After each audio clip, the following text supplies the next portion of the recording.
Yeah. Did you see the Shakur Stevenson fight? I didn't. Holy shit, man. Nope. Holy shit. Good? Fuck, he's good. He's on another level right now, man. He's on another level. His back.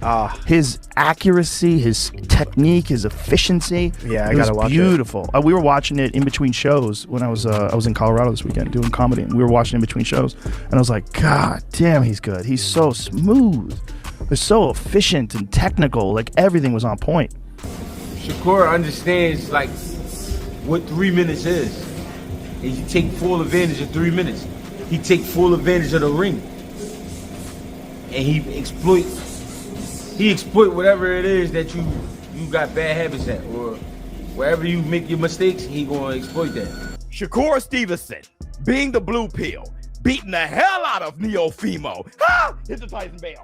We got to talk about that more than anything. Joe Rogan isn't holding back, declaring Shakur Stevenson the best fighter ever after a performance that shattered every critic's narrative. Stevenson didn't just beat Teofimo Lopez, he dismantled him, proving he's a totally different beast by standing in the pocket and breaking a champion's will. But the war didn't end with the decision. With Conor Benn storming the ring and chaos erupting, this wasn't just a title win, it was a hostile takeover. And Shakur is letting the entire world know that the boring label is dead and buried. Glory to God. It was an amazing night. I put the work in. I stayed disciplined throughout my camp. I was in tremendous shape. And T.O., he's a hell of a fighter, but I was the better man tonight. Guys, just raise your hands, please, and the microphone will be brought to you. Thank you. Well, congratulations, man. Great performance, obviously. Did you feel at some point that you demoralized him and he was just kind of trying to get to the finish line? Yeah, I definitely did. I feel like he's a fighter, so he tried to fight back. But yeah, I picked him apart. In the second round, I want to say that I told my corner, I said, I'm stronger than he is. Did you feel like you hurt him at any point in the fight? Yeah, for sure. I hurt him a couple of times. My jab, my left hand to the body, my left hand up top. I put on a great show tonight. Obviously a great performance against your best opponent. Any disappointment that you didn't stop him? Because you said even during the fight you wanted to stop him. No, there's no disappointment. It's boxing at the end of the day. I seen him go out there, and when I was about to stop him, he started fighting back a little bit. So respect to him. He's a sharp fighter. He got a lot of knowledge, and he did what he did to survive. Let's talk about how the boring myth was finally shattered.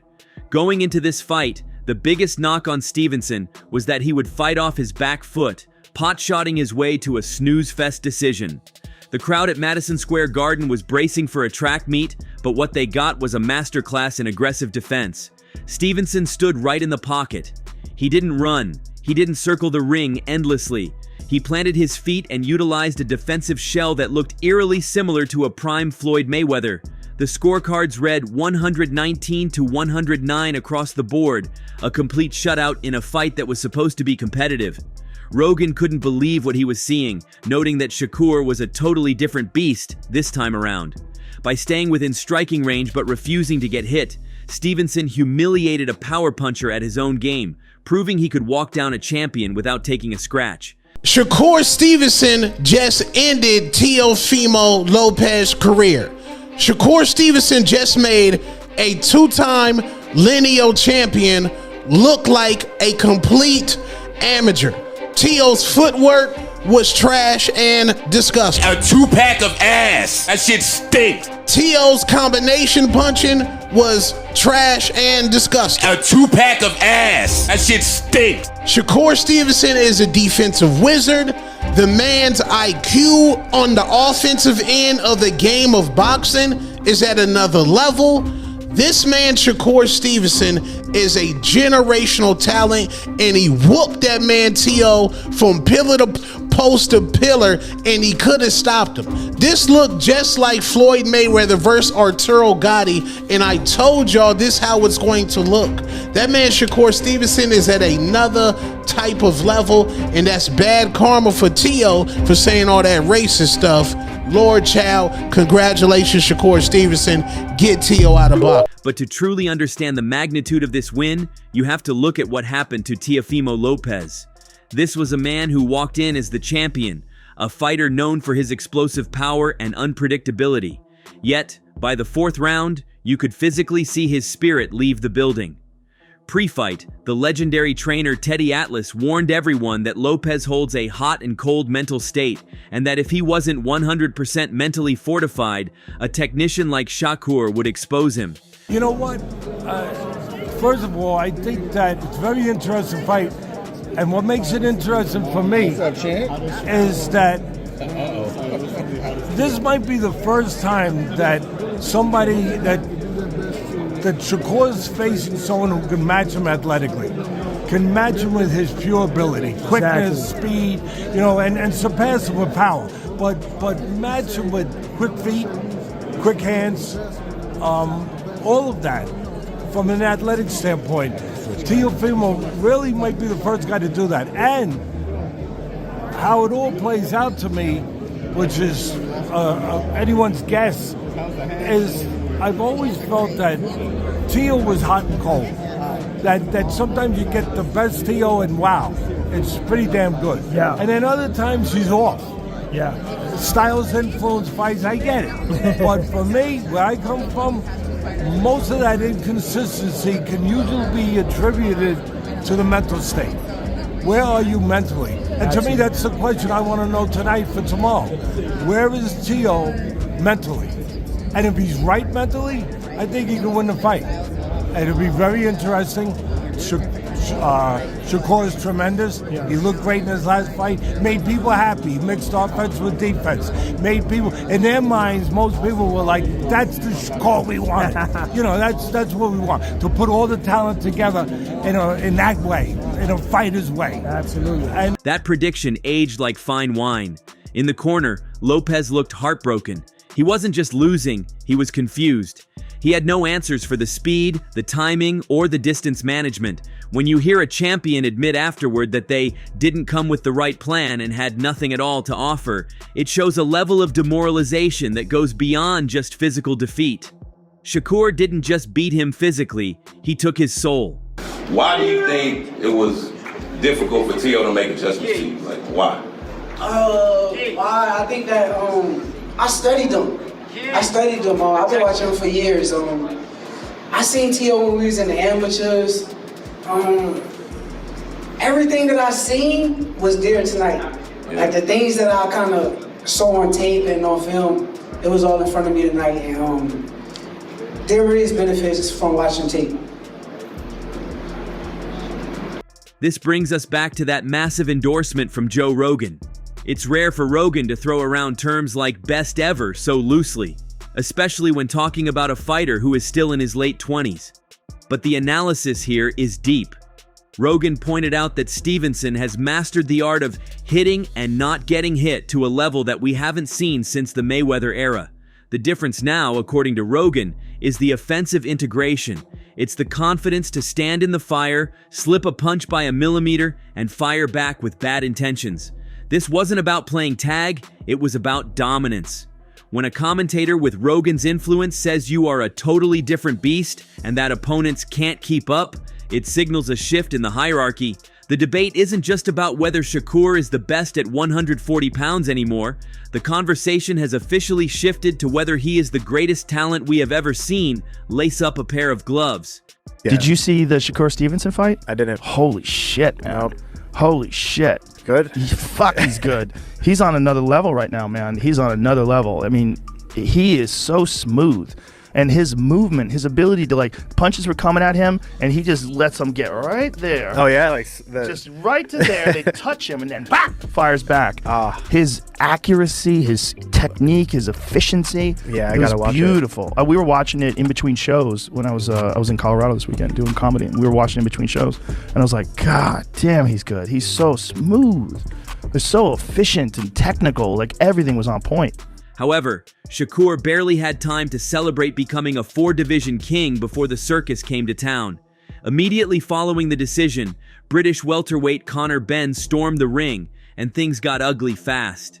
Benn, who has been looking for a mega fight, got right in Shakur's face, screaming that Stevenson is too small for the welterweight division and urging him to move up. It was a clear attempt to bully the smaller man, But Shakur's response was lethal, and it had nothing to do with punching power. He grabbed the mic and absolutely roasted Benn's business practices. Stevenson called himself a businessman and then dropped the hammer, referencing Benn's controversial past with Chris Eubank. He reminded everyone that Benn tried to enforce a rehydration clause on Eubank when he was already half dead and drained at the weight. It was a mic drop moment that shut down the size argument instantly. Shakur made it clear, he's not scared of the size, he's just not going to play games with unfair contract clauses. When we saw Conor Benn in the ring with you and the idea of you two fighting, for British fans, it would come as a bit of a curveball. You now have 4 different weight world titles and Conor's not boxed for a world title yet. What's going on between you two? Why is that a fight that you like? I'm into big fights. I like big fights. I like big money fights. I like proving that I'm the best, and I like doing things that people say I can't do. There's a lot of people that will say that I'm too little for Conor Benn, and I can't do it. So it makes for a tremendous fight. And Eddie mentioned that there's quite a few that DMs go back and forth between you two. Is it all amicable? Is there a bit of aggro going on? It's gonna be a good beef. I like the beef. I like the story behind it, and it's a tremendous fight.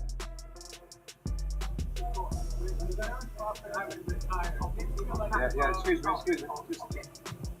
Yeah. Shakur, Kevin Garcia. I just wanted to follow up on the Conor Benn conversation. I saw him after the fight, and I just asked him, I said, hey, would you agree to that rehydration clause? And he said, F no. So my question for you is, how does that fight get made then? If he's not going to agree, then we probably don't fight. So he's just wasting time. We'll see. But I'm a businessman at the end of the day. And like I said, he did a rehydration clause with Chris Eubank. Chris Eubank was in the ring half dead. Why can't he do? The drama wasn't contained to the ring either. Ringside was just as volatile thanks to the presence of Terence "Bud" Crawford. Now Crawford is supposed to be retired, enjoying the view from the other side of the ropes, but he found himself in the middle of a viral controversy. Cameras caught Crawford openly mocking Teofimo Lopez and his father, Teofimo Sr., while the fight was slipping away from them. Fans on social media immediately ripped into Crawford, accusing him of clown antics and kicking a man while he was down. It's an unwritten rule that you don't pour salt in the wound of a defeated fighter, especially one who looks as mentally broken as Teofimo did. Crawford defended himself, claiming he was just returning the energy they gave him during the pre-fight trash talk, but it left a sour taste for many viewers. Despite the pettiness, Crawford did acknowledge the torch passing, admitting that Shakur is the heir apparent and has the tools to achieve even bigger things than he did. And the news, we already know it. We already know it. And news.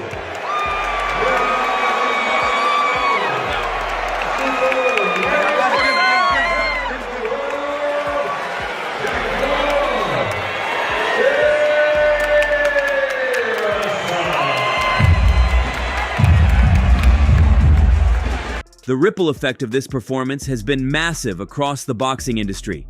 Ryan Garcia took to X, formerly Twitter, to blast Teofimo's corner, stating it was not a good game plan, and pointing out how easily Teo was outmaneuvered. It's a harsh critique, but it echoes what everyone saw, a complete lack of adjustment. Even Bill Haney, who is usually throwing shade at anyone not named Devin Haney, had to tip his cap, posting great execution by Team Shakur on Instagram. That might be the rarest occurrence of the entire night. Meanwhile, the forums on Reddit and the comment sections are on fire with the pound-for-pound debate. For a long time, names like Inoue and Crawford have held the top spots lock and key. But after a performance like this, dismantling a champion while standing in the pocket and making it look easy, the argument for Shakur Stevenson being number one is getting louder by the second. Okay, this is Johnny Boy. Nah, I'm shut that off. This is Johnny Boy at Fight Hype. I'm here with Coach Wally Moses. Talk to me about Shakur's performance. How excited and happy you are about this performance? Man, I'm very excited. You know, I said this was another legacy fight for him, and Absolutely. he got a chance to, you know, establish his legacy once again, winning another title at 140 pounds. So I'm very enthusiastic about his future and very proud of his performance.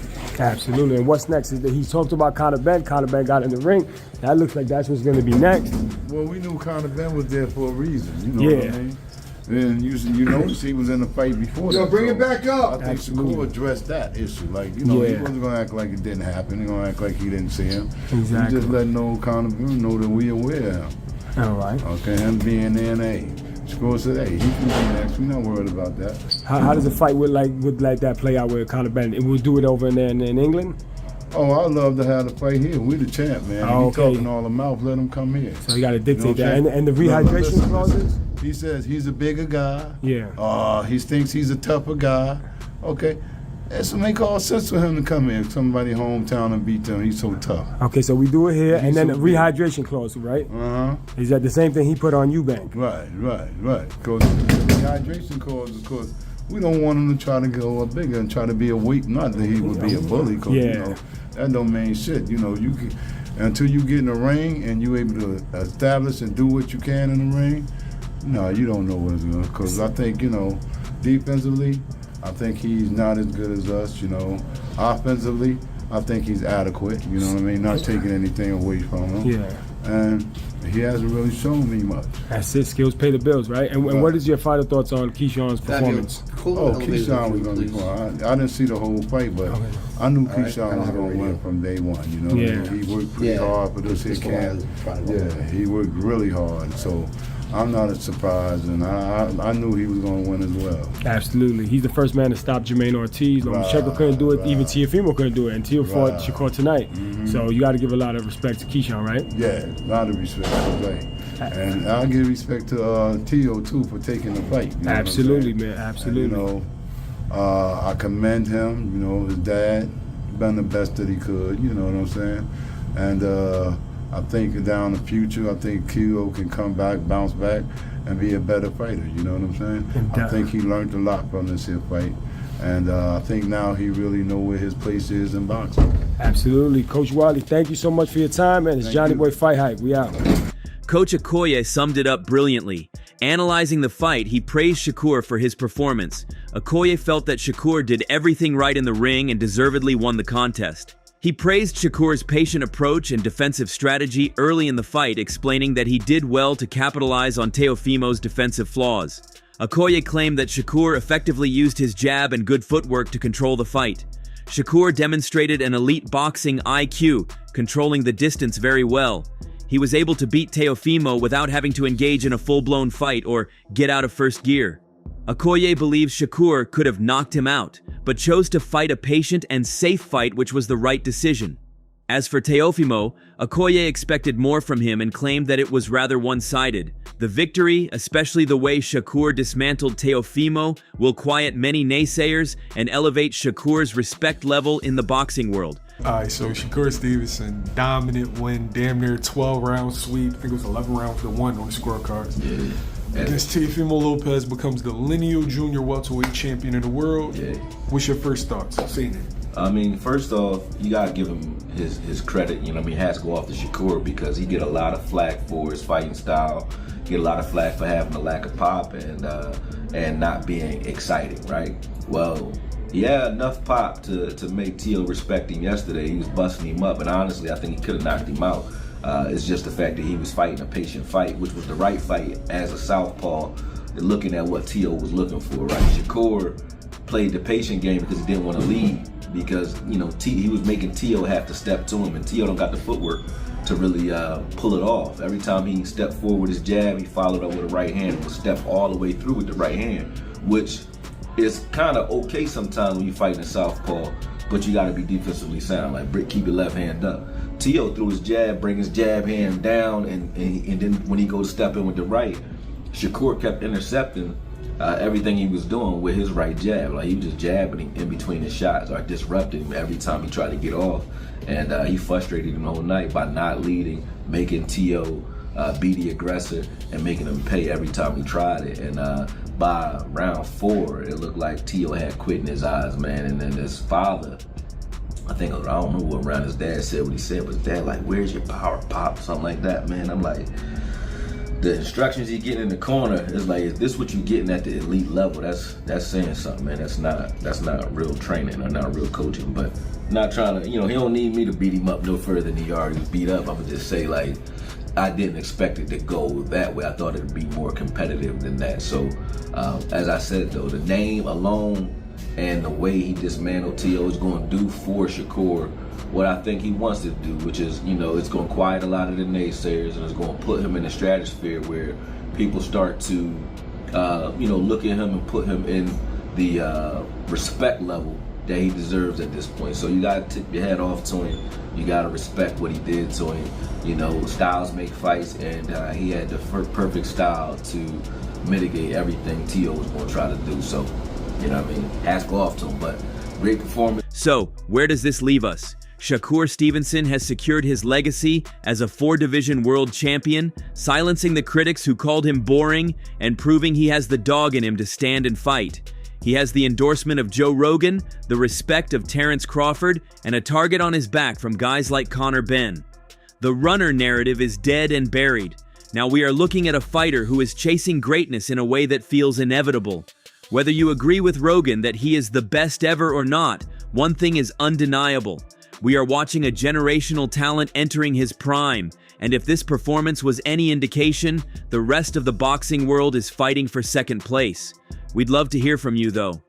What did you think of Shakur's masterclass performance against Teofimo Lopez? Also, share your thoughts on Crawford humiliating Teofimo Lopez after the fight. Was that the right way to react for a legend of the sport? Let me know in the comments. That's all from today's video. If you enjoyed it, remember to leave a like, subscribe, and ring that bell icon so you never miss our upcoming videos. And don't forget to share your thoughts in the comments section. Stay tuned, and we will catch you in the next video.